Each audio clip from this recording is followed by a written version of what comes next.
ladies and gentlemen. In the name of the whole Tech Center crew, I'd like to say that we're pleased to have you here and welcome to the debate. Good evening, everyone. Thank you very much for joining us tonight for our public debate, which is Civil Society Under Pressure, the cases of Poland, Germany, Czech Republic, and Russia. Allow me to very shortly introduce myself. My name is Andrei. I live in Hungary. I work for Central European University. But here altogether, 5 of us, including Pavel, who will be joining us in a couple of minutes, we represent the expert group on civil society research in the EU-Russia Civil Society Forum. And this is basically the reason why we are meeting you and why we are happy to have you tonight. Is the main reason of our being here is that we wanted to share with the general public and civil society practitioners and people who are involved in civil society, who do research in civil society. We wanted to share our findings that we, for already 5 years, have been presenting in the form of the report on the state of civil society in the EU and Russia. This year features the 5th edition of the report. Every year we pick 4 EU member states and Russia, and every year we publish a report on the state of civil society in these 5 countries. So we will definitely talk a lot more about our report today, but another reason why we're here is that as an expert group on the research of civil society, we initiated a little project which is basically sharing and disseminating the results of our empirical research with public in 2 countries, in Poland, and this is the reason why we are tonight in Warsaw, and in Czech Republic. We will be having the same public event and public debate in Prague on Wednesday. So before we will engage with a question and answer session with you, because we are also interested to know what you would like to know, what you would like to ask us. Allow me to briefly introduce who will be talking to you tonight. We will start with Filip Pazdiarski. He works for the Institute for Public Affairs in Warsaw. Then Ulla Pape, researcher from Free University in Berlin, will take over. Then Pavel Havlicek, who represents the Association for International Affairs based in Prague, who will be joining us in a couple of minutes. He will be speaking about the case of Czech Republic. And we will finish with Elena Belokurova, who is from Russia and who works for the German-Russian exchange in St. Petersburg. She will be talking about the case of Russia. And she will also provide a brief comparative overview of what's happening with the civil society in these countries. So, without further ado, I think we are happy to start with Filip. Each presenter will give an intervention of maximum 7 minutes. And in our interventions, we will be focusing on 2 main questions. Question number 1, what are the challenges of civil society organizations in these countries? And question number 2, what are the solutions and what the practical solutions to these challenges that civil society organizations work on in the countries under this group? So if Filip doesn't mind. Thank you very much. Okay, yes, I'm very happy to be here, and we are really delighted that you decided to be with us. So without losing further time, I wanted to just present you the main observations coming from the Polish report that was actually published in the late 2016, so already a couple of years ago. But I believe all these observations are still valid, but also it is important to remember when I will be talking about them is that the material forming a basis for this analysis was collected in early autumn 2016, so it was already before many things have happened with relation to the civil society in Poland, as I'm sure might be familiar with, related to establishing the new governmental agency responsible for distributing public funding to NGOs in a centralized manner, but also before the some kind of attacks, or we may also call it a smear campaign against chosen NGOs that was run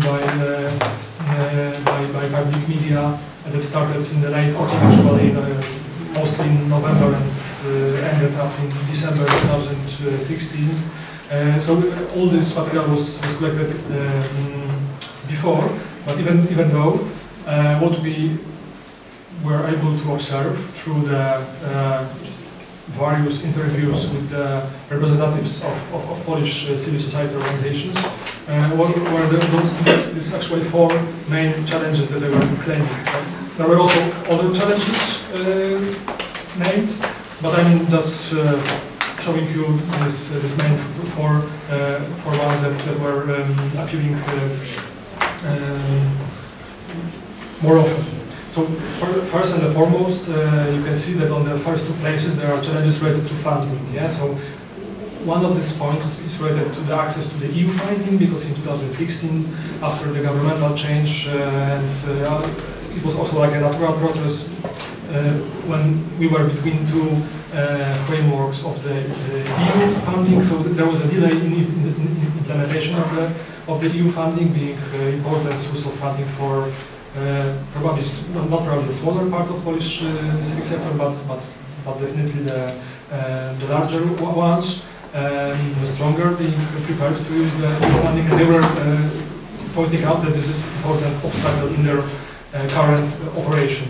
But right after, there was also a challenge named related to sources of funding in general. Yeah, people from the Polish NGOs were saying that they are facing problems with accessing diverse sources of funding for the operation, what downgrade their sustainability of the NGOs. Basically, they cannot operate on the sustainable manner because they have problems with accessing enough amount of money.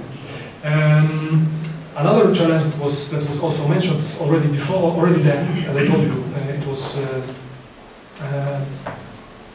early autumn 2016, was that the people from the NGOs were claiming that the thing that makes their life harder and creates a challenge for them is the fact that somehow the manner that the government treats NGOs has changed, and that they observe that, for example, the consultation processes are not being used so often as before, and that they are people were facing something like that the authorities do not perceive NGOs as partners anymore, or at least these NGOs that were interviewed were claiming this. Yeah? So this changing attitude from the government side was also pointed out as an important challenge. And last but not least, definitely, there was also a fourth important and quite commonly picked up challenge was related to kind of poor perception of the society regarding the NGOs in Poland. So people from the NGOs were also claiming that they have a feeling that citizens do not understand quite often what NGOs are doing, why they are doing. They have a kind of like false perception of the way how NGOs are behaving, and so on and so forth. Also, afterwards, explaining, the same people were also explaining that they also understand that the part of the reason why of this situation is also on the side of the NGOs, of the way how they were operating themselves before. And also, the reason why I'm explaining and bringing to your attention all these four challenges is the fact that they are referred to, I would say, some features of the Polish sector that we could observe already many years before, and they were also discussing that in the sector. So one of them is the fact that actually when you take the the generalized budget of the Polish civic sector, you will see that more than the half of the sources of money comes from the public funding. And this is also reflected on these results from the Colonial Association research. Actually, these results are from the research also published in 2016. There is a new edition from the last year, but it doesn't show many differences. Actually, still the trends remains the same. So those NGOs that use money for their operation, they are large majority of their funding comes from the public funding, and it definitely make them vulnerable for activities of any government, yeah, also like the previous government as well. Yeah, that's also true as well. And other feature of Polish civic sector is the fact that actually the perception of the NGOs in the society is really or used to for a long time was rather poor, yeah, or there was a poor rootedness in the society of the NGOs, and also people didn't perceive them as really doing something for the common good, for people. In contrary, people were rather perceiving NGOs as doing something for themselves or being political actors as well. And this data that I'm showing you now comes from our own research that we have conducted in 2011, and you can see what large portion of Polish society thinks about civic sector. And also I'm talking about that because from my perspective, at least, I mean, definitely these are not the only ones, but both features of Polish civic sector make it vulnerable for the everything that happened after the governmental change in May 2015, when some of the part of the civic sector was being cut off from funding, especially those NGOs that are implementing the agenda that is not following the agenda of the government. As well, and also the fact that there was so easy to implement this new campaign in the public media that I told you about before was also related to the fact that the perception of the and recognition and understanding of the civic sector in the society was so weak. And now, just to say you that it's not that civic sector just stayed like that and didn't answer those threats and those challenges. I wanted to bring you just two examples, each of them coming to or trying to answer one of these two main challenges that we were able to observe through our report. Because also what we could observe is the fact that after being faced with the financial problems, as I told you, some of the NGOs working for different minorities, working for human rights, supporting refugees and migrants in Poland, but also working on the ecological purposes, all of them have problems with accessing public funding. At least since 2016.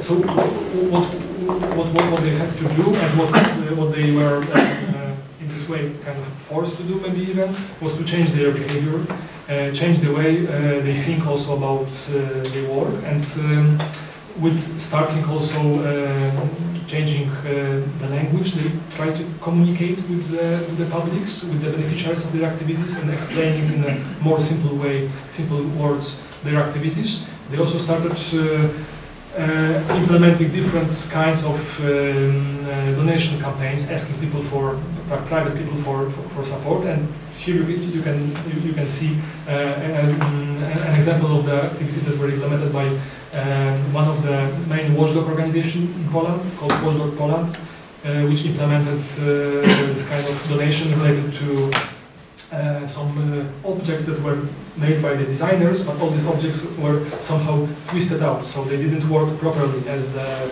glasses that cannot stand properly because they are twisted, as I told you.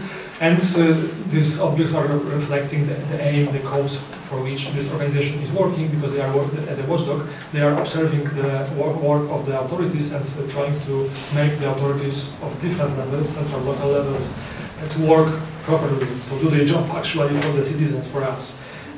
So this kind of activity was related to that, and they were selling these objects and collecting the money for their work, but also they were doing many other kind of public donations. And this is only one example of one organization, because what we could observe, and I'm sure that you are aware of that, during the last years, many different NGOs in Poland started collecting more openly money from people in order to be able to operate and to get more diverse sources of their budget.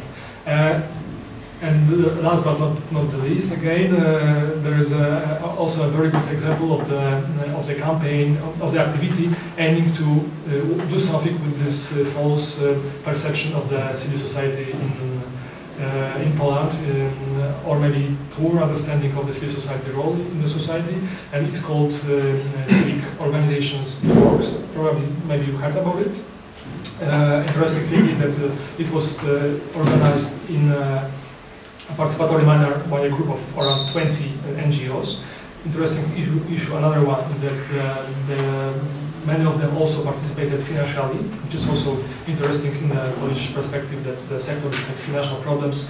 Some of the organizations were able to use part of their budget to fund this campaign, and this campaign was based on formulating different kind of messages and materials to inform society about different areas in which Polish NGOs are working, are operating, as well, and also using different formats of the activities involving. I don't know if you maybe saw interviews with Polish women NGO activists in the Polish edition of the Vogue magazine. There is, since January, there are also pictures of Polish NGOs or civic activists being presented in the Pismo magazine that you also may know as well. So there are different means, different ways they are within this campaign being implemented in order to reach the wider possible part of the society. So I will stop here, passing the floor to Ula, probably. Yeah. Yeah, okay, hello. I will now continue with the situation of civil society organization in Germany. I will also first talk about opportunities, about challenges, and then about opportunities and solutions. In Germany, the report was also published in 2016. So same as for Poland, the data collection took place in 2016. So let me start with the opportunities. The situation is somehow, in many cases, similar to what Philip already presented for Poland, except for the fact that it is not as difficult to work in Germany for a civil society organization than I think it is in Poland. Some of the challenges have also been mentioned, for instance, financial challenges, organizational challenges. I will first explain something about the financial challenges. Okay, there's a general decrease in public funding and also a decrease in private donation. This means that the organization need to spend more time and energy to actually raise the fund they need for their projects. Same as in Poland, majority of funding for civil society organization, especially in the social sector, comes from the public, and here, of course, these organizations are especially vulnerable if this funding decreases. However, in general, in comparison, the situation in Germany is quite stable. So, of course, funding for many organizations is an issue. So they always need to think about diversification, finding new forms of funding, and looking for new ways of fundraising. But it is not so that the organization in general are facing or report that they're facing a difficult situation. They say funding in general is a problem, but they can deal with it. Connected to this, the organization also faces organizational challenges. This means project funding is often short term, and you need to do a lot of reporting.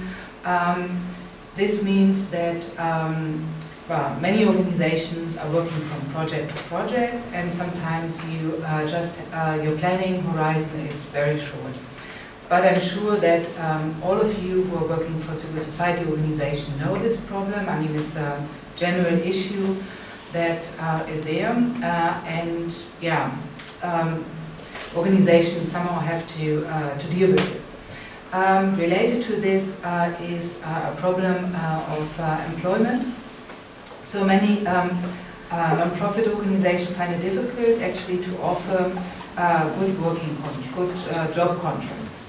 And so the working conditions for employees are often precarious. This has to do with the short-term project funding. If a project is temporary, of course the job contract can only be temporary. And this means that people who are working in the sector as professionals need to change their work. They need to constantly also be aware of the fact that they need to find employment. And this also has an impact on the way organizations try to attract volunteers. Yeah? Because if working for the organization is difficult, it's also not easy to find people who would like to engage voluntarily in the organization. The third challenge for organization is the legal status. In general, the legal framework for civil society organization in Germany is stable. So the basic legal regulations, they were not changed for many years. However, there's one issue that's actually a hot topic, and this is concerning the charity status for kind of political groups like campaign organizations. Sometimes these organizations have run into problems, and the charity status is not guaranteed for this organization. The reasons behind are not exactly political, so it's not so that the government wants to suppress these organizations, but it's rather kind of a legal question on what should be a charitable activity and what is a political activity. Yeah? But of course there's also debate about this.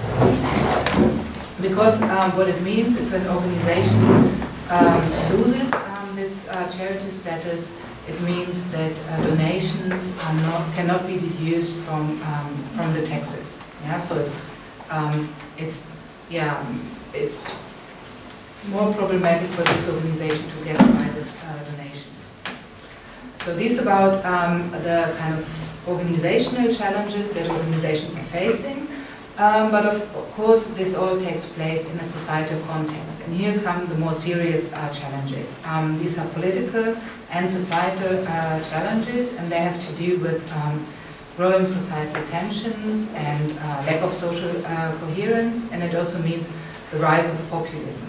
So probably you have heard about the rise of the far-right political parties in Germany, and this is of course not only political parties, but also it means that movements and groups that are associated to these parties are also on the rise. So a significant number of citizens are actually in favor of these positions, political positions, and this creates tensions. Yeah, when I conducted the interviews, it was in 2016, and this was actually the year after the refugee crisis, and the issue of migration and refugee, you could see this tensions within society. So some groups and many citizens actually did a lot of set up initiatives, and there was really a lot of civic involvement in taking care of refugees, in helping them in a humanitarian way, guaranteeing housing and also education. So a lot of people actually got involved in these activities, also people who had not been active in this kind of work before. On the other hand, there also have been an increase of groups who are against the influx of refugees and migration in general.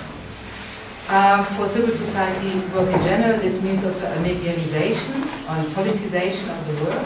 So issues become much more political and much more contentious.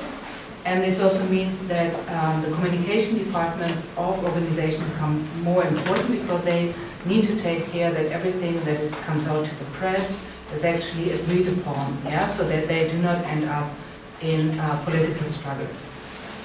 This about the challenges. I continue with the opportunities and solutions.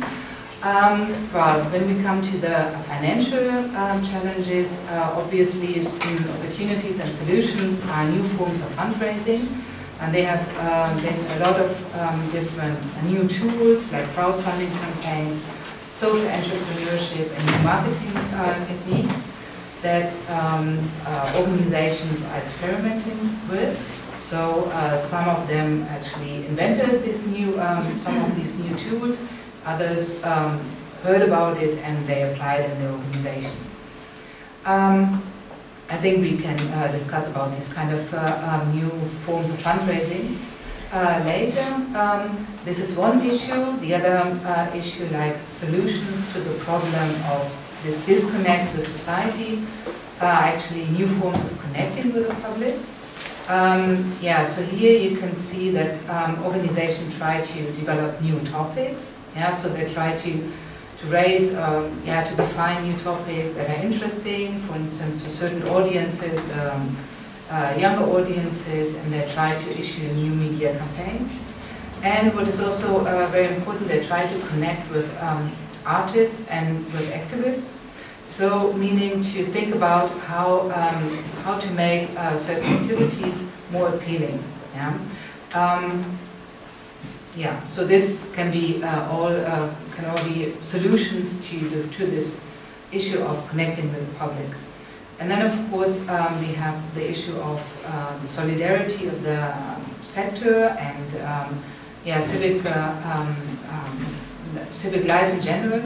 And here we can see that part of the solutions are new forms of networking or coalition building. So actually organization form networks and coalitions to actually support each other. Sometimes larger organizations support smaller organizations, and they try to find some mutual support. Important is here that they do not only work on specific issue areas, but they also try to strengthen the voice of civil society.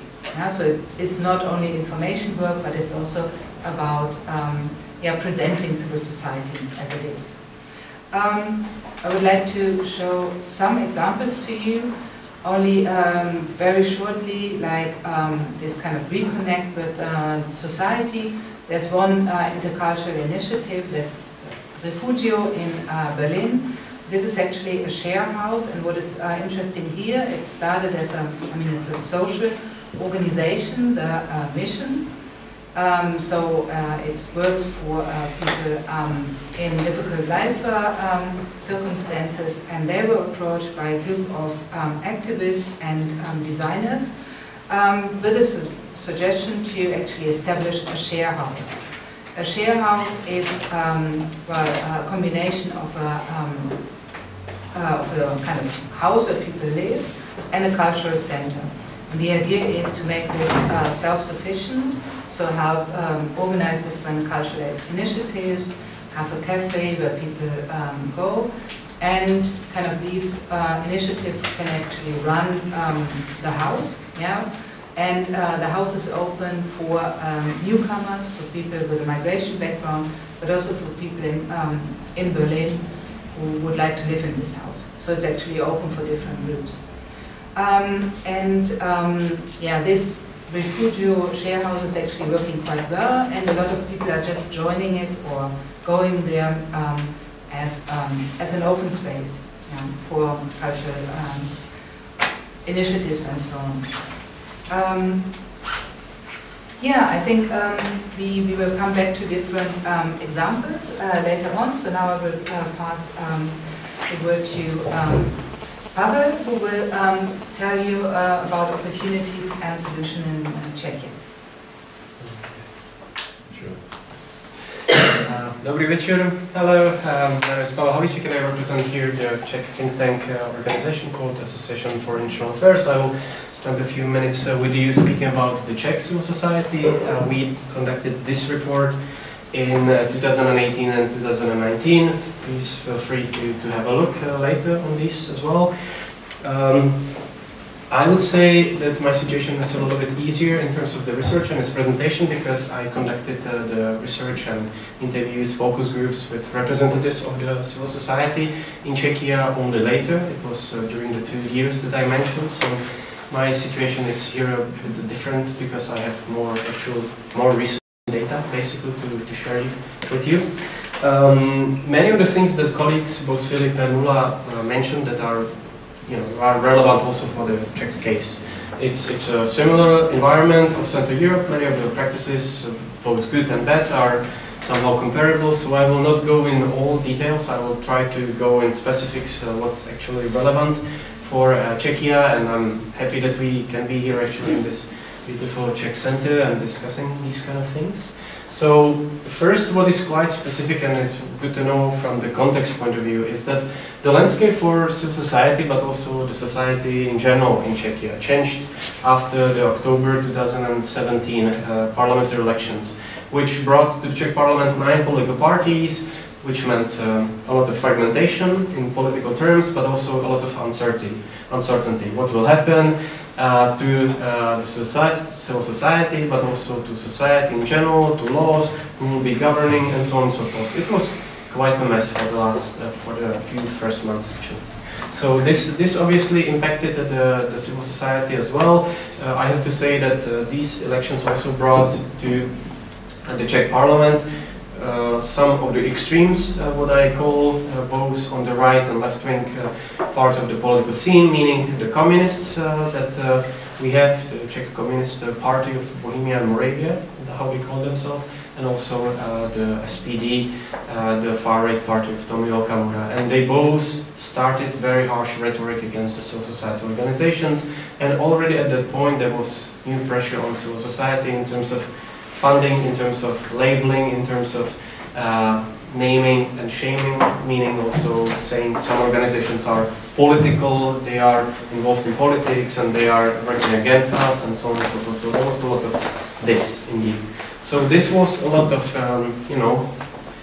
problems, let's say. This was also picked up by other forces within the civil society, including the Czech president, Miloš Zeman, who is also, enjoys also criticizing civil society a lot, especially particular groups, ecological organizations, but also other ones as well. So this increased the pressure on civil society, on journalists, on other parts of independent-minded society, including public broadcaster, the Czech TV, Czech television, and so on. So this was a major landmark in the Czech context, which I wanted to say a few words about. If we may go back to the previous slide, you can see also that now people are in streets of Prague, of Brno, of other Czech cities and towns. It is mobilized by a civil society organization which is called Million Movements for Democracy, which is an organization, civil society organization, that is protesting against the clash of interest of the Prime Minister, and it's in fact demanding his resignation. So it's expressing very clearly its demands, it's mobilizing the population. As you can see, this is from Prague in 2018, from the old town square, actually, if you know, in Prague. They managed to bring more than 300,000 people to the streets.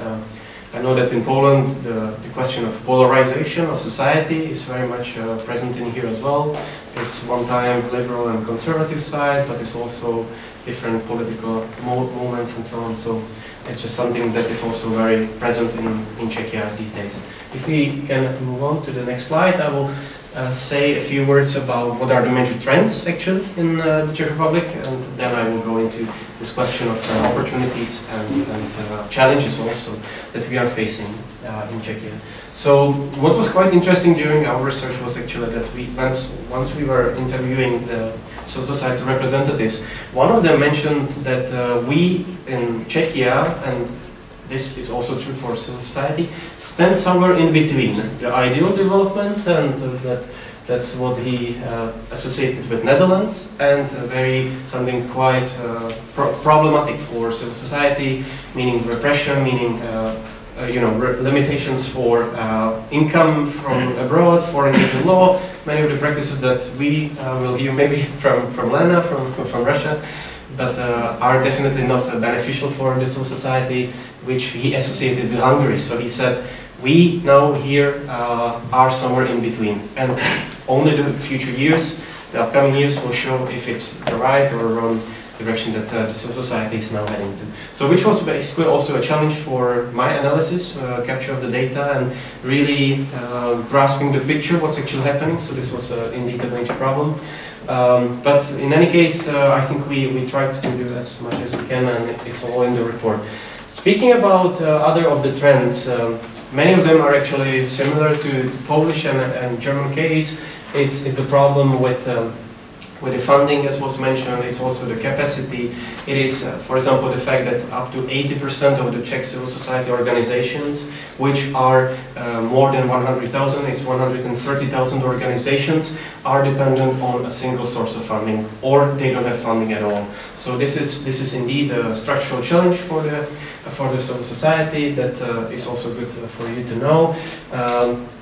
As Philippe mentioned earlier in his intervention, it is also the case that the civil society, it's not always very well rooted in the society. There is lack of understanding what's actually civil society, what it means, how to interpret, if it's just these people who want to take money for themselves or actually do something good for civil society. Philippe mentioned about this campaign. These are the same issues that we are having in Czechia as well.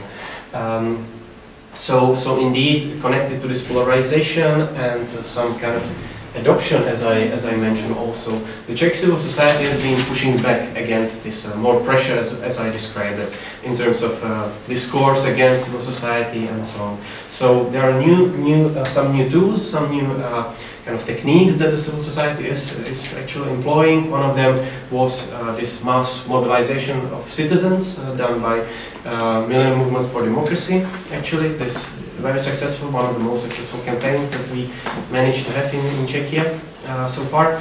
But it is also new ways to communicate, new strategies, how to explain what civil society is standing for, what it actually means, what it does for people. Similar to what to Java, how Philip described, but on a smaller level. There is definitely space for improvement. Finally, I will just mention. The question of also new actors, because it is, as I mentioned, one thing on one hand is the Millennium Movement for Democracy, civil society movement that is really, making an impact in Czechia, but this is also connected to other societal issues. The grassroots and volunteering scene is quite rich.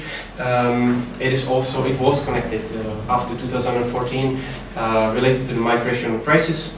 This was also something when the civil society mobilized itself in terms of integrating the new people, but it's also related to other challenges in the society and so on. So there we can see quite a big development and new movements, new strategies how to tackle the challenges. Yeah, please, can we move on? Yes, so here I have prepared a little overview for you to see both the bad and good points that we are now having in Czechia. So I already spoke about the political pressure that is now quite substantial. Here I could give an example of the state kind of considerations of decreasing the funding for civil society, because at some point the Prime Minister questioned the overall amount that is going to the civil society, which is 18 billion Czech crowns every year. But what to imagine by this, it's in fact that 1/3 of this is actually, a very big amount of this is actually going to sports. So even sport clubs are getting this as part of civil society, what is now officially also a part of this.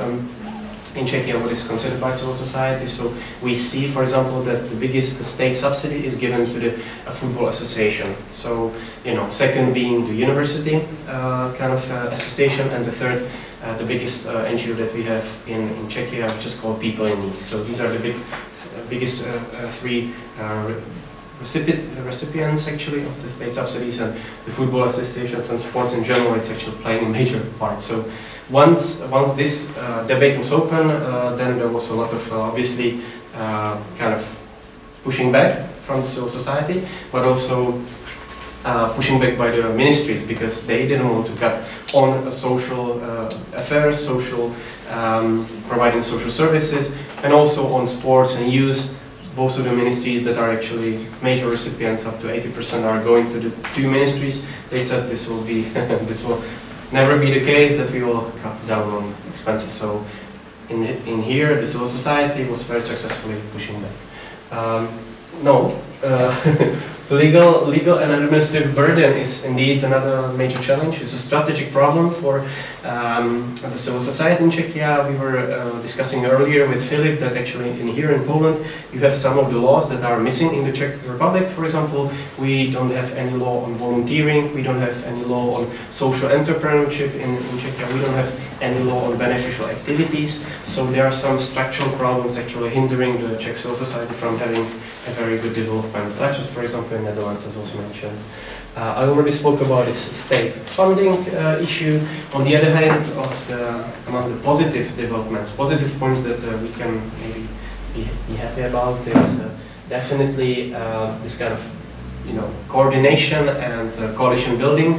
I will give you a very concrete example of a very successful coalition of forces that is now happening in Czechia, but it is also new ways of crowdsourcing and, for example, also a means how to kind of develop itself. One of the concrete practices that was mentioned during the research is called lead generation. It's a practice that was adopted by a Czech NGO dealing with ecological issues, and it's coming from a partnership with a British-based organization in the United Kingdom, and it's helped the organization itself within 3 years to basically become financially self-sustainable. So first, big challenge for a big organization, well-established organization, but now the organization, after a couple of years of this kind of strategy, is able now to fully sustain itself.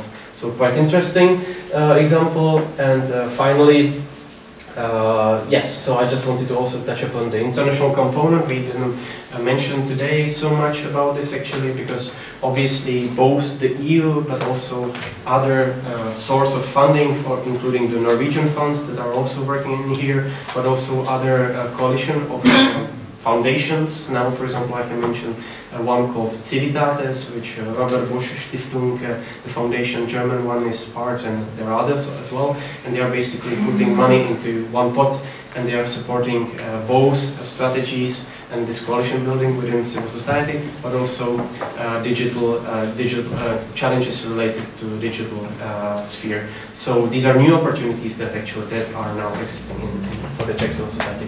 If we can move on, I have my last slide, and I will tell you more about what is called Měsíc světu, which is in English would be translated into Meet the World.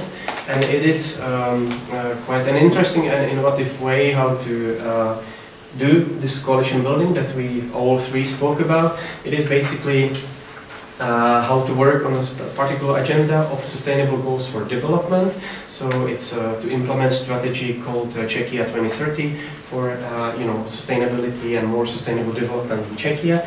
And this basically this practice, this example of good practice is bringing together network of networks. So you can imagine really, for example, there is one network called Zelený kruh, so green circle, which is bringing together dozens of NGOs dealing with ecological issues. And it is just one of the elements of the big coalition of 15 or 20 members that is now working together and regularly meeting. These organizations actually at the beginning sign up to a common vision that what should be done to implement this strategy, the sustainable goals. And now they are basically meeting on a regular basis. It is rather informal, so there is not so much of a heavy structure behind. And basically each of the networks is contributing with its own kind of commitments that is doing on a voluntary basis. And it's basically, bringing it's bit into the big debate. So this way they are having a very strong negotiating position towards the government, the office of the Czech government, which is officially responsible for this agenda, and they are basically, they can say that we represent overwhelming majority of the Czech society working on these issues. So once the state has one partner to sit around the table, it is much, it's a very strong position that they are negotiating from. So it's the issue of representation of the society, but it's also kind of related to legitimacy, getting the support from the public, and so on and so forth. So this is quite a concrete example what can be achieved when a civil society is working on something, you know, very important, I would say, but also coming together and working for a common goal and maybe overcoming some of the challenges that I mentioned. Thank you so much for your attention, and I will be happy to respond to questions and discuss with you further. Thank you. We move to Elena and the case of Russia. Okay, yeah, first of all I should say that I was not the researcher on Russia, but there were different researchers we had during these years. We had the Russian case every year, and we could follow the logic and the development since 2016, and that was Julia Skokova in the beginning who did it. And then in the end, Natalia Freyk with some other co-authors. But what was important is that actually Russia was always in the most difficult situation, because you know we on this design we try always to put this kind of difficulties of situation in which civil society organizations are placed. And the best are usually Western European countries and Eastern European countries, and Russia is always the most difficult situation. And it is because of course, political regime, which we have since many years, and which is actually getting more and more difficult.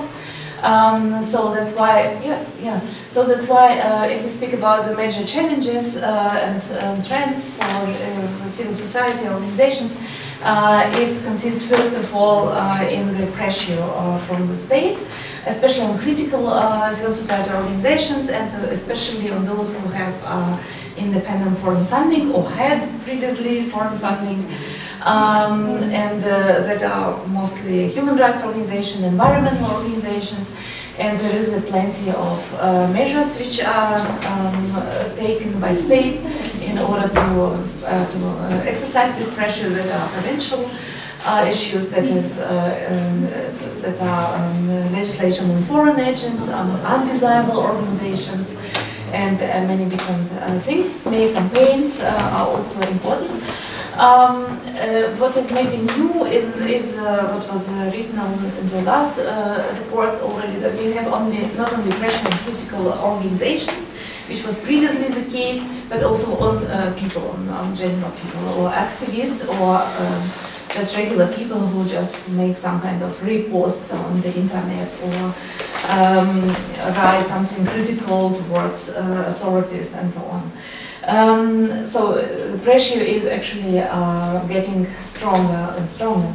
But at the same time, we have this kind of division and cleavage between NGOs and civil society organizations. On the one hand, those who are under pressure, and on the other hand, we have a lot of civil society organizations who get more and more state support. Because through two different means. First of all, this kind of foundation of presidential grants, which is actually considered now as quite transparent in decision making. So that's why a lot of experts actually like it. And for some NGOs who are dealing with social issues, it is an option to get these grants. But at the same time, it of course mostly provides support for patriotic education, for some kind of traditional values organizations, and in some cases, but on the other hand, this financial support from the state comes also from outsourcing of some social services to NGOs. So some social services are now provided not by state institutions, but in many cases by NGOs, and they get, of course, state funding for this. But in many cases, we have also something like Google, like government-organized NGOs, and imitation. So in some cases, for example, if we have something was organized previously by normal NGOs, is now will be declared as foreign agents and don't cooperate with state anymore. State find another organizations and they create some kind of parallel structure and another structure. This is, of course, the most important challenge we had during all the years, and it was actually deepened. But at the same time, during these years, we could see that the civil society organizations and people have actually adopted to this somehow. Because it is not new trend now, and everybody knows about it. And now a lot of civil society organizations, they try to find some other ways of working. And I will show it later on also on this. No, not yet. But what we have is more and more civic and protest movements and initiatives outside of traditional NGOs, which is also considered as a challenge for many traditional system and organizations. Then we have a growing role of internet, which is of course the means of communication. And you see it was also mentioned by other colleagues already, and it is quite a challenge for some organizations, of course opportunity as well, but not for everybody. It is so easy to use this tool and to work on this. So it means that the way of work is changing very much.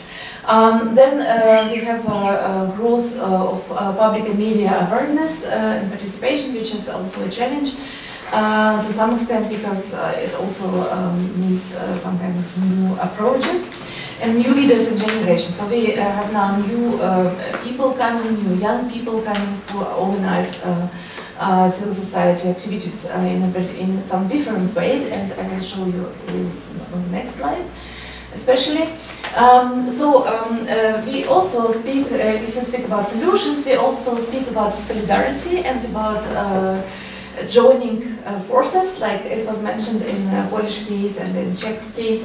But in Russia, we don't have any formal coalitions, like you mentioned. Because of different reasons, I don't want to speak about it so much now, but we have really different fragmented solidarity measures which are connected with different cases, so to say. Sometimes people are actually participating in all of them or in some of them. So that are very often the same people, but who participate in different solidarity measures, but they are quite different. For example, now you know maybe about these mass movements we had, especially this summer, and some environmental protests we have, and also on elections, like in Moscow elections this summer. And so that's why it was especially written here in the last report, 2019, because it was a very important issue. Then we had now a lot of experts say about this corporate solidarity. It means that if somebody is under pressure, like journalist Ivan Golunov was the case which was very much known, then the journalists started to defend him. But we can see the same like in sociologists or theater staff or doctors, teachers, so everybody actually collects their signatures for somebody, or actors, or students, of course. So, and now it is spoken that it is something new nowadays.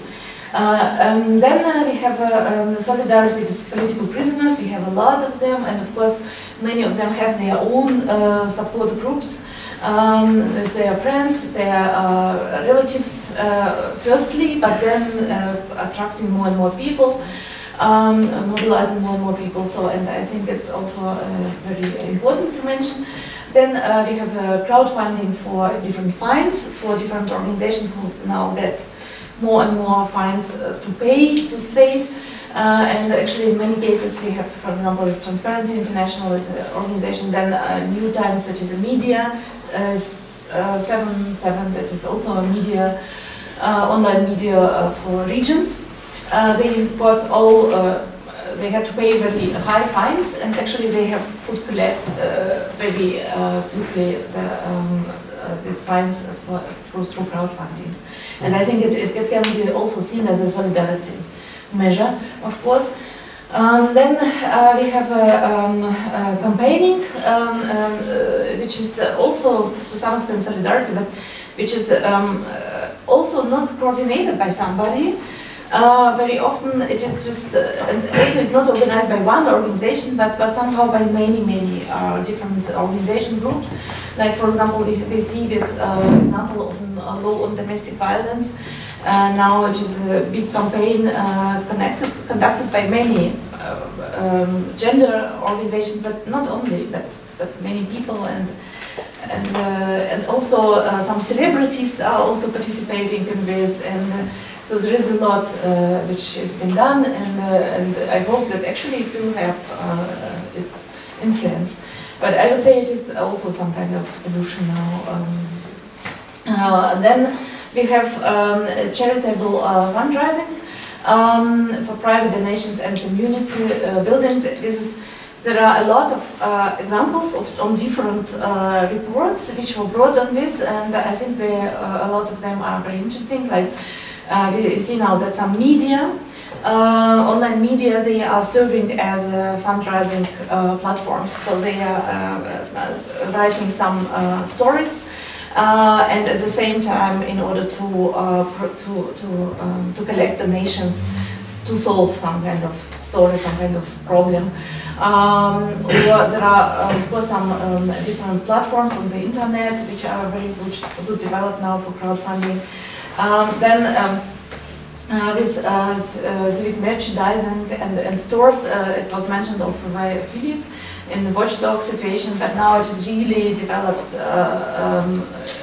technically very good developed platforms which we have, and a lot of people are using it on an everyday basis just to give, to buy things for life or for presents and for gifts and so on. Then local community open spaces, that is very important. Also in many cities of Russia, we have now such spaces, like physical space, like community space, where community initiatives, different civic initiatives can come together, can organize their events, can meet in a safer space, and so on. It is really very popular. And usually they try also to do it somehow self-sustainable, like having the bar, the cafe, or trying to get donations also for the events, and so there are a lot of different things. And I would say at the same time it is now spoken that it is about community building, like communities who try to be self-sufficient.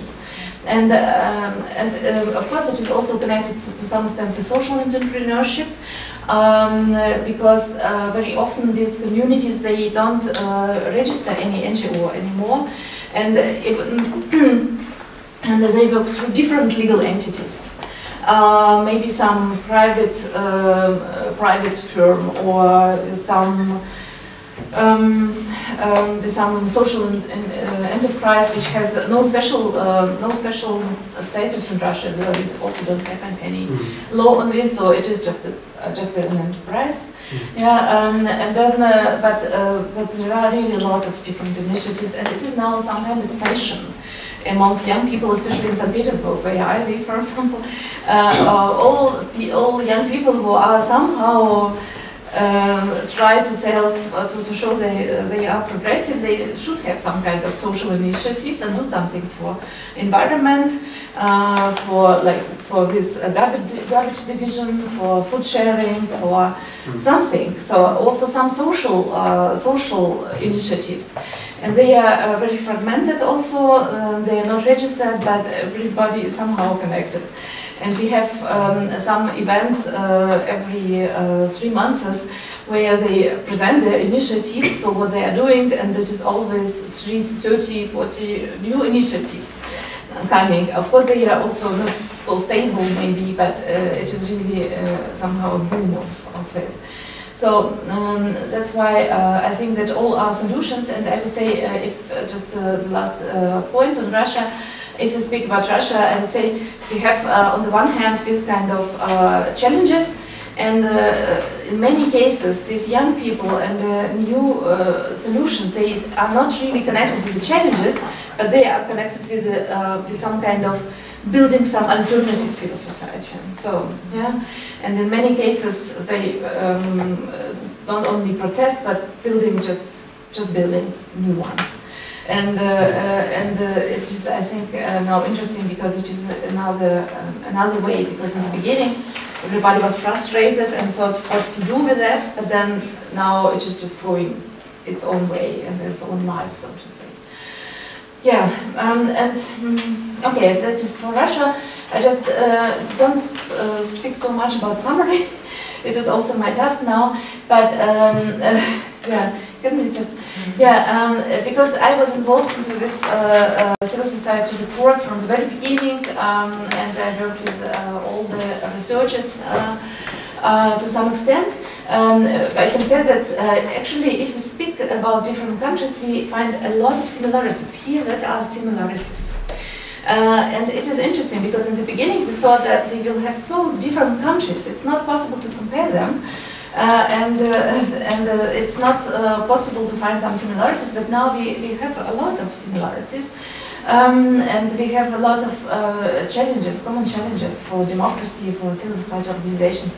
You see financial problems, and state policies, and society, and internal challenges. They can be very different in their extent. Like, for example, in Russia, I think it is much more difficult. But then, for example, in Germany, of course, yeah. But we still can find some general things. But could you make the next slide? But at the same time, we have differences, of course. We have different trends, and we see here very clear that if you speak about Western European countries, and Germany, Netherlands, Ireland, United Kingdom, and Sweden, that are all countries which are presented in our report somewhere. We see that there are some negative signs. They speak about negative signs, but and they speak also about loss of funding. Okay, a little bit loss of funding, a loss of members of support, maybe some kind of smaller restrictions in advocacy, for example, like in Ireland and the United Kingdom. But that are just negative signs, firstly. We didn't present here the cases on Southern Europe, but if you are interested, please read about Spain, Italy, Greece. They are very interesting. They have their own strategies developed due to this economic and migration crisis. They have also a lot of initiatives, solidarity, economy, and so on. And which is not the case in our case.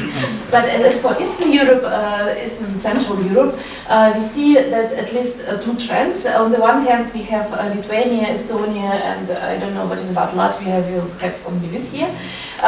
They speak about strengthening civil society and also quite favorable state policies towards them. And on the other hand, we have really pressure and this kind of quasi-civil society and all that things we have spoken here. That is, of course, Russia mostly, then Hungary, Poland a little bit better, then Bulgaria and Romania are also facing a lot of problems. I have not taken this Czech Republic. You should say where it is. It is somewhere in between. You say always, so it's fine. I don't know. and the very last slide. I will not speak about it now anymore, but you can just take it for you, or we can let it here. That are with common responses. So we see also many similarities in the common solutions that everybody tries to get some kind of ways of coming back to their communities, to society, and at the same time to consolidate, to find some kind of solidarity measures.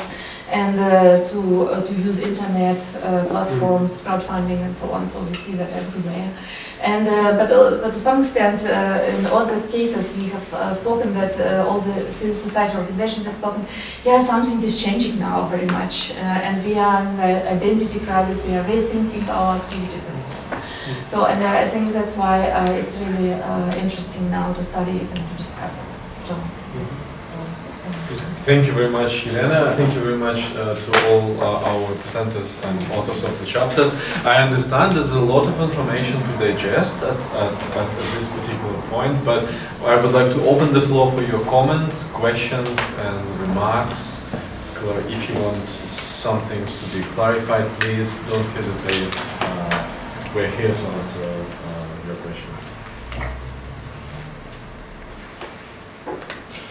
So, yes, please. I would like to ask about the data collection for Polish case, because you mentioned this report from 2016, and I'm just wondering how many of organizations have been interviewed with this report, and from which part of Poland, because it's, yes.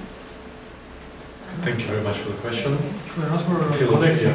Shall we just answer? There's no other question. I just briefly can ask me. Yeah, so I mean, definitely our research has a qualitative character, because not the quantitative one. And in this case, this data that I was, this finding that I was presenting about was based on the opinions gathered taken from, like, as far as I remember, 56 NGOs. Yes, so definitely it's not the largest number. On the other hand, from the qualitative research, it's also not so bad. But definitely, and we also are aware of that. Also, when you see the problems that these organizations were pointing out, we may see that these are the organizations that maybe are more centralized, rather based in larger cities. But we know that even though NGOs based in the larger cities, they are operating outside, also in the smaller areas as well. But also, I mean, definitely the things, as I said, the problems that they were pointing out also tells that they have a special scope of their operation. Yeah? But even though I would still say that also basing on another data, some of them I was showing you also as well, that these features, the challenges that they are related to much wider part of the civic sector in Poland. Of course, we have to remember that there is also a large part of the civil society, more or less like 30%, that, for example, operates without using any kind of funding, yeah, as well. And this is also part of the civic sector. Of course, we can discuss, because there are also a lot of informal groups, local groups that are also not using funding, or they are using their own resources for their activities. And of course, all these activities, all these kind of problems related to funding are not related to them. Yeah? So we have to be aware about it. Okay. Yeah? Maybe it's good to add that in each year we actually had a methodological meeting, so we actually agreed about the methodology beforehand, and as you see that we covered about 5 countries per year, and the data collection methods, they changed a bit, I mean, during over the years. So like in the year when Philip and me were doing the data collection, we actually did an online survey, and we approached all these organizations through mailing lists and other public information. But also interviews, yeah? Mm-hmm. And we had interviews, yeah. And in the other years, this changed a bit, maybe. So we collected in-depth interviews, or we conducted them. And here, like for example, in the German case, I did these interviews with all the experts that actually agreed for an interview in the survey. Yeah, so like one question was whether people would also be willing to give a longer in-depth interview. So we try to reach out to as many organizations as was possible. I just can say that yes, we had the survey the first 2 years. Then somehow we decided not to do it, but to do more interviews. So finally we had about 15 interviews in every country, and we of course try to cover different kind of organizations, big and small, in the capitals and the regions, localities, and in different fields like social field, environment, sport, clubs, even maybe hobby clubs, and different fields. And usually you can find a list of interviews, not names, but the type of organization. Yeah, and in the last 2 years we also did a focus group in the end. So then the conclusions were already written, then the author has organized some kind of discussion with experts who then said somehow the critical points, or I don't know what else. Especially 1 year we have developed policy recommendations for policymakers, but it was just one year when we really concentrated on it, and we are not sure that we should do it in the future. May I? Thank you. Yes, please. Just a moment. Could you grab some water? I wanted to register this, but it is not sure. So I think I want you, the lady from Russia, I understand, our colleague, because I think you represent the more problems between our countries and our CAO organizations. And can you answer me such a question? First, you all, ladies and gentlemen, told us about very important situations and different visions. Anyway, are you conscious that civic organizations or civil society is a kind of utopia still? As many years ago, when a friend of mine, Robert Rosji, American sociologist professor, wrote his Utopia, his very famous book. It was many years ago. The title was, as far as I remember, even that I translated this, an utopia, state and society. And in summaries of the book, what was important, that he maintained that an utopia, every idea which is connected with social life, to make it better, is an utopia. But nevertheless, it is a reason to make a framework for utopias. And a bit earlier, another friend of mine, Sir Karl Popper, formed the notion of an open society. And my question is now, how can you compare what is this to the idea of the open society and civil societies or civil wars? Aren't this so big difference between government interests and such organizations? Wow, thank you very much for your question. That's certainly. You know, even if it is a utopia, and we maybe cannot get it just fully full civil society as we would have, but I think still we should try if we think it is our ideal. And there are a lot of people in Russia who think that it is ideal. They are not in the majority. but they still are ready to work for this and maybe even to go to prison for these ideals.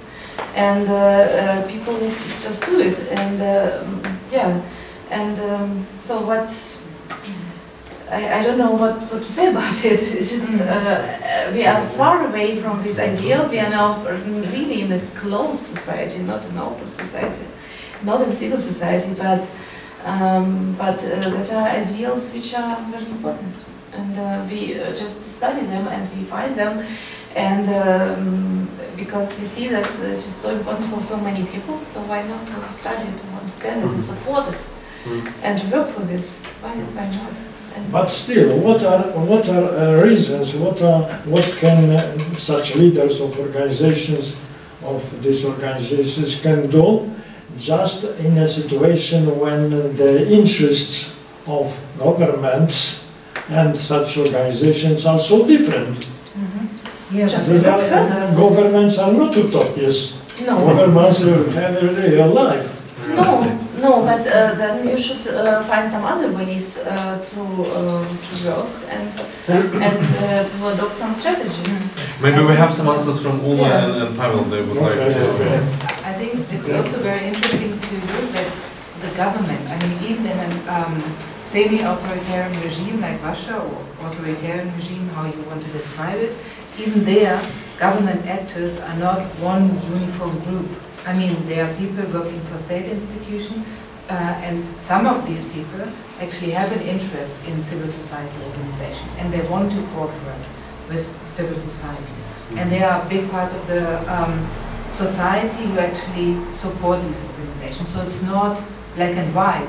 Even in quite a closed political regime, there are some windows of opportunity, and as we have seen, actually a lot of energy of people to organize themselves, to address certain kind of problems, but also just to be together and to do things that they are, have shared interest in. Yeah, so be it more political or more unpolitical, like cultural initiatives. So I think it's not an open society versus a closed society, but there are a lot of gray shades between it. Yeah, so areas where we see some interesting activity, and sometimes it's even so. Like if I travel to Russia, I'm always surprised how much activity we can see there. I mean, how much interesting activity we can observe on the ground, like how many activists there are and what interesting projects they manage to organize. So it's not so that it's completely dead, or completely closed, and sometimes if we only get the information from the newspapers, our impression is that there is no civil society in Russia. But the opposite is true. There are a lot of good initiatives. If I may add also to your excellent question, because this is indeed a good and puzzling question. I think it's very important to what we also mentioned by this civil society, right? For example, if you look at the constitution of the Czech Republic that is valid since 1993, when independent Czechia actually emerged, there is a notion of civic society as something of a base for the new independent Czech state, as a solid basis for free society, independent society with critical citizens who are contributing to the life in their country and actually working with their government, and government working for them. So also what I was describing in my case study of Czech Republic is that in the past, it's not so much now anymore, unfortunately, in the Czech Republic, but it used to be the case that the government used to work in a synergy with civil society. In 2014, there was a very interesting concept developed by the governmental office, which was called the Strategy for Development of the Czech Civil Society between 2015 and 20. And this was actually how to best kind of work with civil society and to achieve something meaningful together. It was recognizing the legitimate place of civil society within the Czech society. It was, you know, it was looking for the best way how to maximize, you know, the input from the civil society, how to make partnerships, how to work together for common good of the citizens. So it could be also utopia, but as Lena said, it's worth trying still, isn't it? Can I also add something? Sorry. I think that answering this question, I was thinking that maybe we should remind ourselves a little bit more often that we're actually in Poland, and that there was the solidarity movement in Poland when the government interest was totally different. Yeah, but things happened in Poland, right? And we all know the story. So, and I think this is a little bit of an answer to your question, but also like I'm throwing the ball back, yeah? That it's not maybe that utopic, because I'm sure that the leaders of solidarity like didn't expect much, maybe, yeah? But at some point they were doing things, yeah, in Poland. So, although the situation is problematic, yeah, and difficult, I don't think that it's that hopeless, maybe, yeah? Yeah, maybe just to supplement, or maybe just to leave this... Sorry for traumatic entrance. Maybe, yeah, to leave this big issue of solidarity in Poland. We don't want to discuss it right now, but anyway, I wanted maybe to follow Elena's suggestion and bring to the table another famous scholar and person, who is not my friend, unfortunately, but I mean Ralph Dahrendorf, who said that it's very easy to create institutions like democracy, but it's very, I mean, because it's quite short. I mean, you just make the laws and implement them, but it's very difficult, and it takes much longer time to create a democratic society. And this is also related to the work that has to be done continuously, years after years, and it also took years in the countries that are having those only small problems that were covered in our reports, like the UK or the Netherlands and Germany.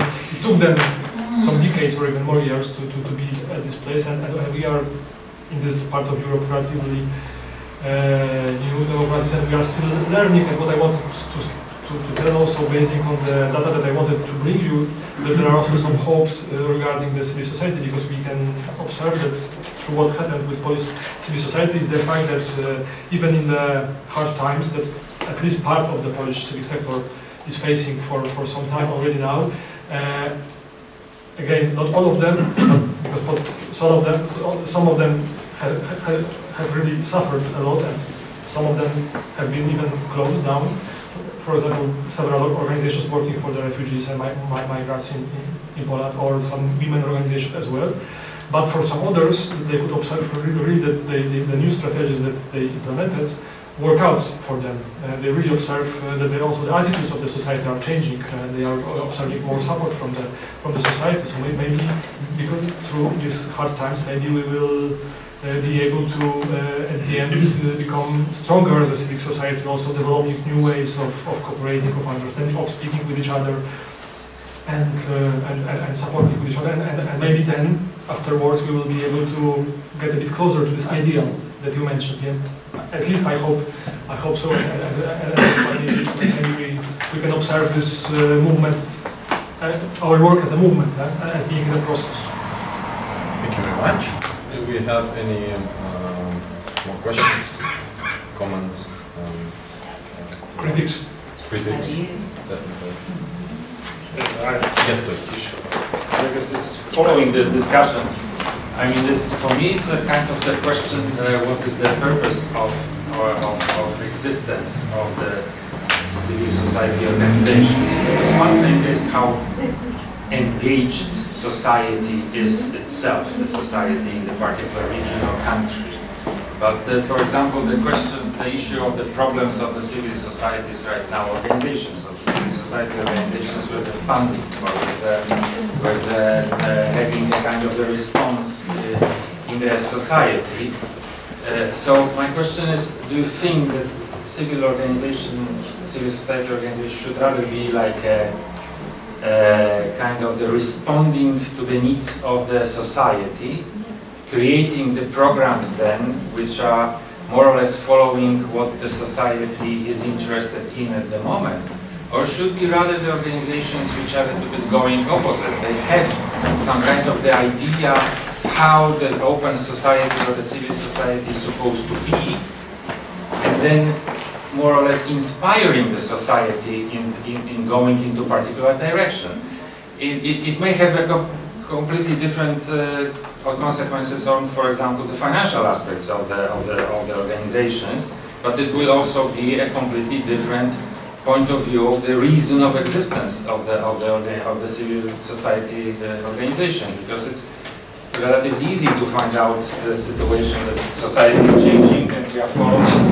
It's a little bit more complicated to find out what we are looking for and then inspiring the society. I'm not sure actually which is better or which is wrong, because you cannot be at the same side as well completely against the society, because then you are representing only one very small, possibly fraction of the society. I'm not sure if this is the best way, but I think here is a kind of the existential problem of the civil society organizations, almost not going into more details, that there are big programs which they have some kind of the issues to follow, and I don't know how to respond to this, because sometimes they are completely not related to what we really need on the ground, on the spot. So I don't know how you feel it and see it from the bottom. Thank you very much. If I may, just to concisely, so civil society organizations, do they serve to inspire the society, or do they serve people? Do they? If I can just try, I don't want to simplify your question, because I understand it's kind of strength, but I mean, from my perspective, I think we need all different civil society organizations, yeah, and also bringing different values on the table, trying to influence the way how people are thinking on different matters, enabling them to compete with each other, of course, unless they are operating according to the law, according to the constitution that we have, that they are not violating the constitution, so that the laws that we all agreed as a society open. And we also can have organizations that don't bring any agenda, but they are just delivering services, for example, for the society, doing this because they have the knowledge, they have the expertise, they can do this much better than the authorities, and quite often cheaper as well. So I think we need all of these different kinds of NGOs. We just have to make the framework that will really let them grow and operate, and not to protect them or prevent them from operating. And sometimes, and I think that our reports show that in certain countries there are sometimes conditions that create some problems for different groups of the civic sectors to operate. And from my perspective, they all, respectively of the value that they represent, they should be able to cooperate to a certain extent. So, but this is my perception. I would like to add something to this. I think it's very interesting that you brought up this issue. In Germany, sometimes the problem is that civil society organizations want to be kind of inspiring and propose some values, yeah, but sometimes they kind of lose the connection to some part of the society, yeah, and this is then also a criticism toward the organization, that they only represent like middle class interests, yeah, and forget about interests of maybe marginalized population groups and so on, yeah. For instance, and then we get these problems that some people do not feel themselves represented in society, and they might be organized in a different way, turn to populist parties, for example, So I think in a way, of course, we all, most activists in civil society come to this work or to their activity because of some values and ideas that and this is, this is the basis, and you can never forget about it. Yeah. On the other hand, it should be also very clear that we need to be open to very different voices and be kind of open for dialogue. So just wanted to add to what colleagues have already mentioned, because obviously you have civil society, which is a very wide concept. I mentioned that it's actually mentioned in the preamble to the Czech Constitution, and it has nothing to do with NGOs, for example. It's about active, critical and independent citizens that are participating in the public matters. This is civil society. We are all civil society because we are active. We are speaking and you are coming and listening, and we are listening to you. We are the active part of the society, so this can be easily considered civil society. But then coming back to the civil society organizations or NGOs, how many people call them, don't forget that there's quite a few actually of membership-led organizations. These are, you know, association of neighbors, or you know, I'm a member of Scouts. You know, this is one of the biggest youth movements in the Czech Republic. Actually, it has now close to 80,000 people, and this is just people who self-organize themselves, you know, and this is also NGOs. So speaking about this connection between society and what is driven by whom, yes, Philip mentioned that there are service-providing NGOs, social issues driving NGOs. You have ecological, all of these kind of things, but at the end of the day, if you want to have something successful, leading successful campaigns and so on, you need to mobilize people for the cause. And I think it's still the NGOs, civil society, organizations should be there for the civil society, because that's where they have their legitimacy and their support from. Financially, in terms of public support, it's political, even funding, everything.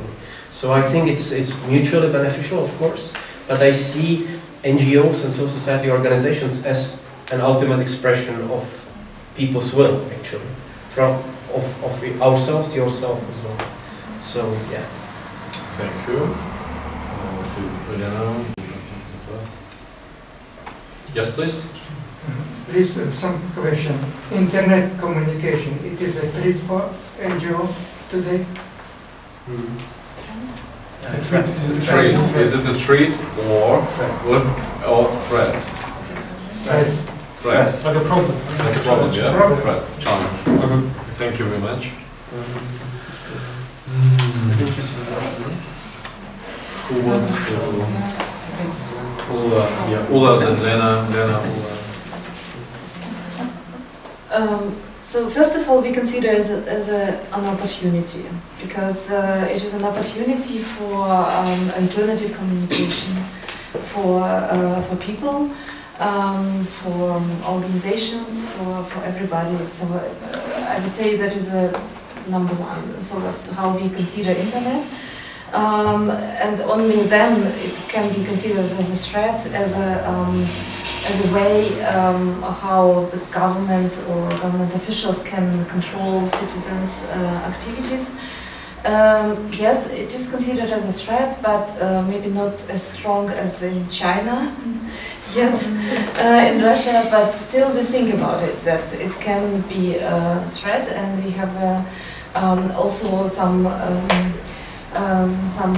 activists in the IT sector who actually are working on this, on cyber security for NGOs, for civil society groups, but it is still very difficult. I mean, I have, in my organizations, I have heard already so many times for this kind of cyber security, but it is still so difficult for me to implement it, because somehow it requires some more efforts, and I think we are not so good yet.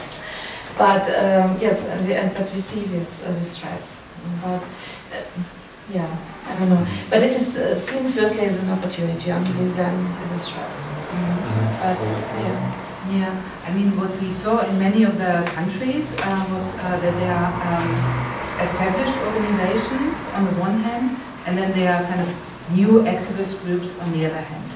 And sometimes it's so that these new activist groups, that they are kind of better equipped to make use of new forms of communication and also the internet, and also new forms of mobilization. And sometimes, and this means that a lot of things are changing. For example, also the ways of volunteering are changing. So you can now organize yourself, and you can, I mean, whereas in the past, for instance, in Germany, if you are a volunteer, you would be in one specific organization for a long time, and you would always go to this organization. Nowadays it's so, young people, they have very different interests, and they devote their time and maybe also their money to crowdfunding campaigns to different projects. And they are not that committed to one specific organization. And that also means that this kind of new forms of mobilization, to a certain extent, are a challenge to these established organizations, because they understand, okay, they also need to go with the time and they need to adjust and adapt. Yeah, so they cannot kind of do the same thing that they did before without changing. So they also need to change. But then also, I wouldn't call it then a threat, it's more kind of a challenge. They understand that they also need to do something. Yeah. Just a quick comment finally, because my impression is that we are moving from these opportunities, as Lena mentioned, to more of threats and cautious approach. We were, for example, working on the issue of social media, Facebook, Twitter, Google, and there, initially when you look at 2011, even events in Ukraine, that people were really able to mobilize to stand up against authoritarian rules, such as Viktor Yanukovych, back in the day. Now we are more discussing about foreign interference through social media. Look at Brexit campaign, at the United States 2016 elections. So I think we are taking more and more cautious approach. It's cyber security that Elena mentioned, and so while it is still an opportunity, you can do fundraising and all of this, people are much more careful when using social media, but also internet in general, I think, because there are so many more threat factors as well. So I think we are moving a little bit into that direction.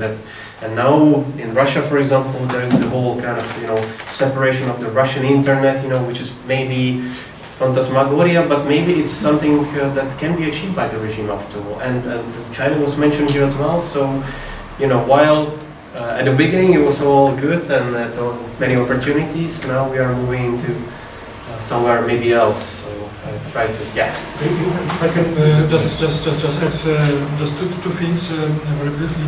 Yeah, so I think definitely it's an opportunity, online communication for the NGOs, because definitely through using the online channels, they can try to reach the wider groups within the society. For example, this campaign that I showed you in my initial presentation, it was largely done online with using different online tools. But there are also at least several challenges. But at least I will mention two. One of them was already pointed out by Pavel. It's related to the fact that actually we have to learn how to and understand how this communication operates, because we know that, for example, many narratives, many activities online, they are not real activities. Yeah? I mean, they are not real people. They are bots. They are being produced to promote chosen narratives and so on and so forth. And we are not prepared as a human beings, as a users, to understand it. Yeah? Because we are get used to the fact that we are taking part in the communication that is regular, normal. We are speaking with people and we see them. And we expect that the same happens in the online, but it's not the truth. It happens that many things that we are reading online, they are not prepared either by humans, or they are maybe prepared by humans, but for certain causes, or maybe quite often they are also fake, just to create, or they are a bit ungraded to create our interest, yeah, to this so-called clickbaits as well. Yeah? So we are still learning how to understand it and how to maneuver through these problems, and this will be one of the challenges that also the civic sector have to face. And another one, and this is related to this possibility to reach out to wider parts of the society, is the problem to how to come out from these closed bubbles. We know that in the online we are. I'm not telling anything new, I know, but just to put it on the table. Online we are moving in the closed bubbles of the communications, and we have this impression that everybody are speaking the same language as we. But actually it's not the true, and especially online communication and internet is very divided, and we know that our societies are polarized also when it comes to the values they are they are following, and this is also reflected in the internet, in the communication that happens there. So the most important question for me and the challenge for the civic sector is to how go out from the bubbles they are hidden inside and start speaking with the other bubbles as well. And again, this campaign that I showed you in the beginning is one of the attempts how to do this. If it is successful, probably it needs some evaluation, but definitely there is a lot still to be done in this respect. Yeah. Thank you. We have a question. Just recently, Poland has been slowly slipping into a dual legal system, and it's going to be a real challenge for how society is going to react to it, whether it's going to deepen the split within the society. And my question is, it's going to be a very thin line between civil society organizations and political organizations. And how do you feel about issues like civil disobedience or general strikes? You know, what's the role for civil society organizations when you have to make these kinds of decisions? Who would like to start? Big question. Yeah, I think in the morning today we had actually already some interesting observations about this, and so observations that civil society organizations are actually providing legal assistance or guidelines how people should or could, what people can best do in situation of danger. Because I mean, I think that the decision about civil disobedience is always an individual one. Yeah, so an individual, makes a decision and knows about the risk. Yeah, individual risk about this, and then civil society organization or any kind of networks can help to, can assist. Support. Yeah, support. Yeah. But it's a very difficult question. Yeah. Thank you, Pavel.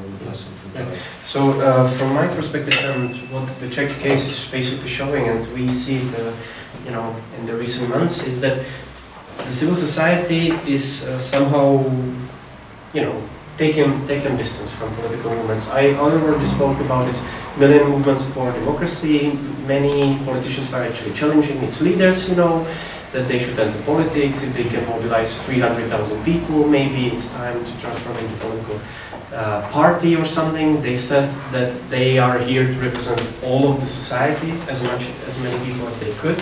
So basically, they took a deliberate decision not to go into politics and to keep the different voices within the opposition or opposition-minded part of the society and unite them basically and organize these demonstrations, but also these events. So that is one answer to your question, and the other answer that we have in the Czech Republic is basically that the civil society is very much, and it should be doing this, serving as a watchdog to these organizations. At one point, it was the Czech branch of Transparency International that was actually standing up against the Prime Minister, and this was very painful when there were these clash of interest, and financial mismanagement from his companies. And when it came to the EU subsidies, it's a very complicated case, but it was the Transparency International that really investigated the case. And they submitted their report to the European Commission that is actually checking all of these funding that is coming to different, companies through subsidies and all of these kind of regimes that, money that is EU providing to the Czech society. So basically, the watchdog function, it's painful for the civil society, but it is there to combat this wrong, and then. Fortunately, what happened was that the political opposition jumped on that, and the debate went back to the Czech parliament, where it should be discussed. But first of all, the opposition was paralyzed. They didn't know how to approach it. It's a difficult topic, and this was actually the legal experts of civil society that started this kind of debate. And it was very painful, direct confrontation between the Prime Minister and the civil society organization, So fortunately, then other actors actually were involved. But this is what I believe it's around of the civil society, including in legal affairs, legal disputes of this size actually. Support, data collection. Yes, to serve as an expert, to serve as a kind of independent arbiter, but also standing up for certain values that might be not always in line with the political leadership. Yes. Yes. I'm not sure that I understood the question, but I think if I think about Russian experience now and with differentiations between civil society activities and political activities, I think now it is very, very difficult to distinguish it, because if you have a political pressure on everything, then actually everything becomes political. And it is even written in our legislation, like political activity is everywhere where you have some expression of opinion. Yeah, so, and it means every publication, every public speech could be considered already as political. So it's very difficult to distinguish.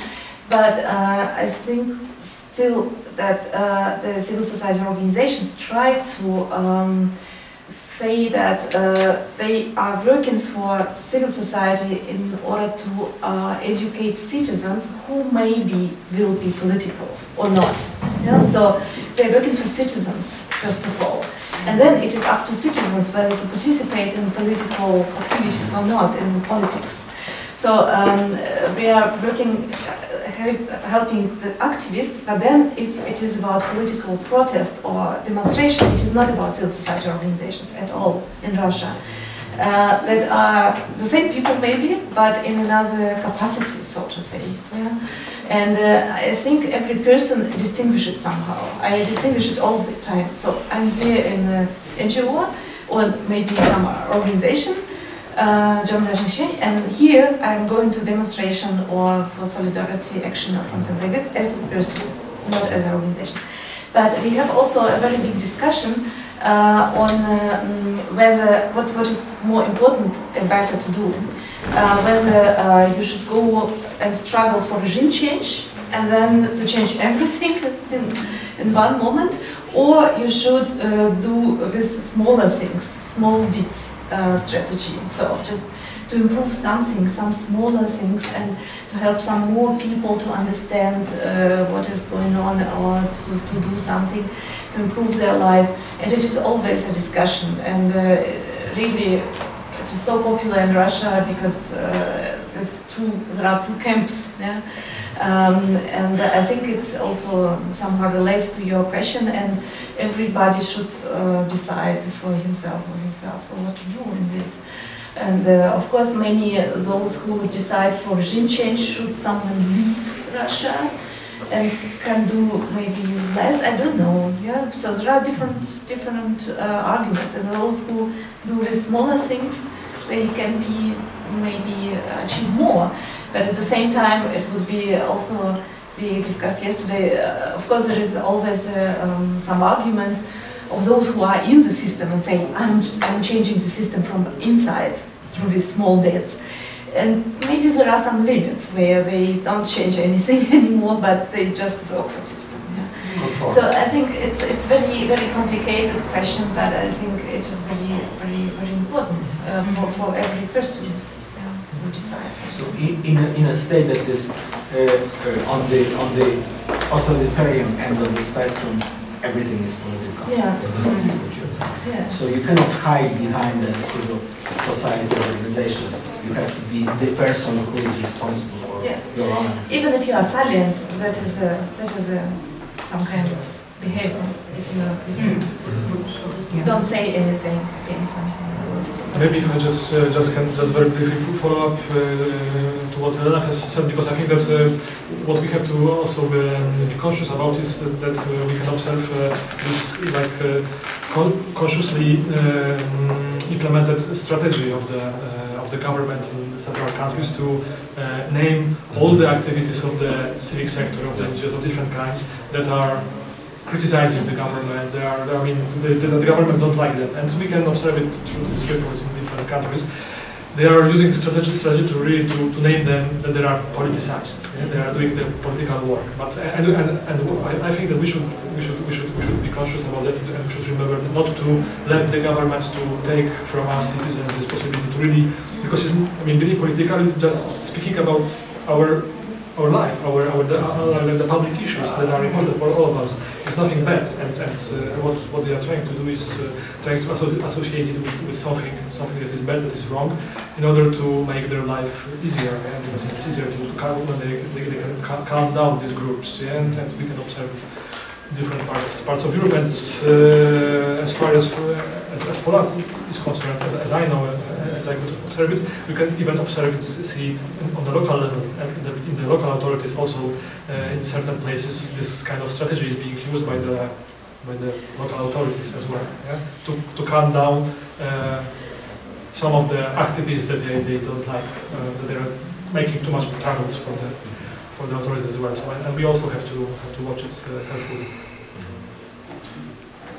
Thank you very much. Yeah, we have a question over there. And shall we make it the last question because we're running out of time? Yes, please. I wonder, have you noticed any civic activity in Wuhan province in China? Still, it is epidemic, but probably in the next few weeks it will be pandemic. And we cannot defend Europe just building a huge wall around Europe. What is the challenge for the civic society vis-à-vis this, the most probably pandemic? Even some ministers of health, they stop lying us that everything is under control. Nothing is under control and could not be.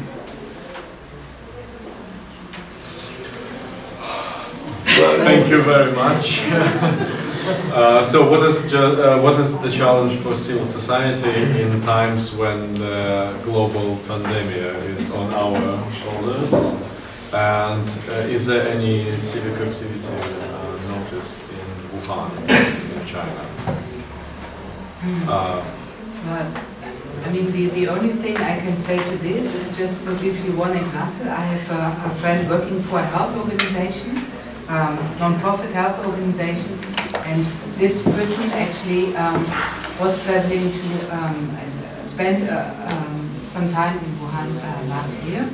And so what can actually civil society do in this kind of situation? It's also providing some information. I mean, not about the outbreak now, but in general, for instance, and also providing some counter-narrative. Because sometimes, I mean, we can be, we can have just one-sided information.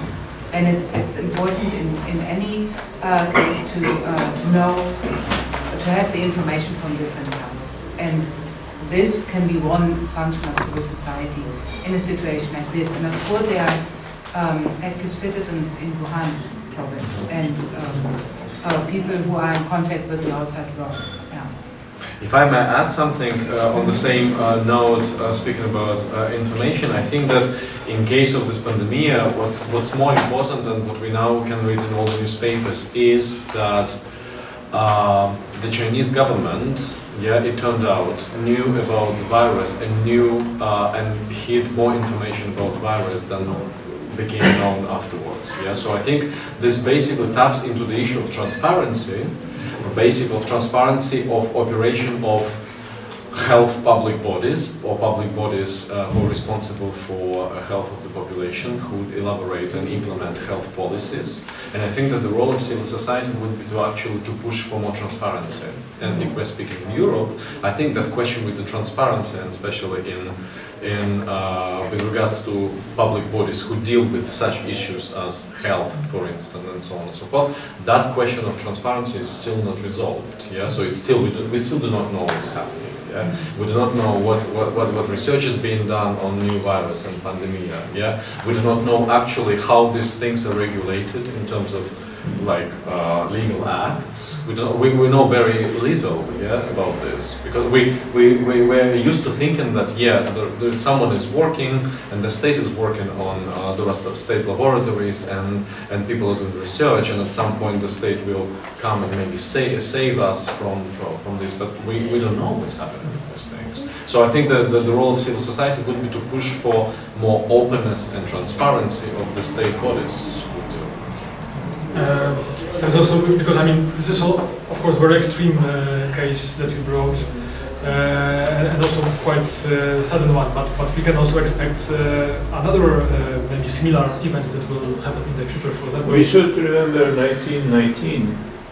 It was completely different, but 70 million people died. Yes, of course. I mean, with the Spanish flu, the Spanish flu. Yeah, but I mean, for example, we don't know what will happen.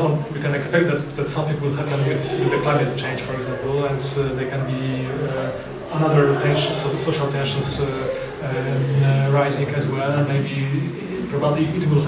If it will happen, and it's quite common and possible that it will happen if we don't do anything as a society.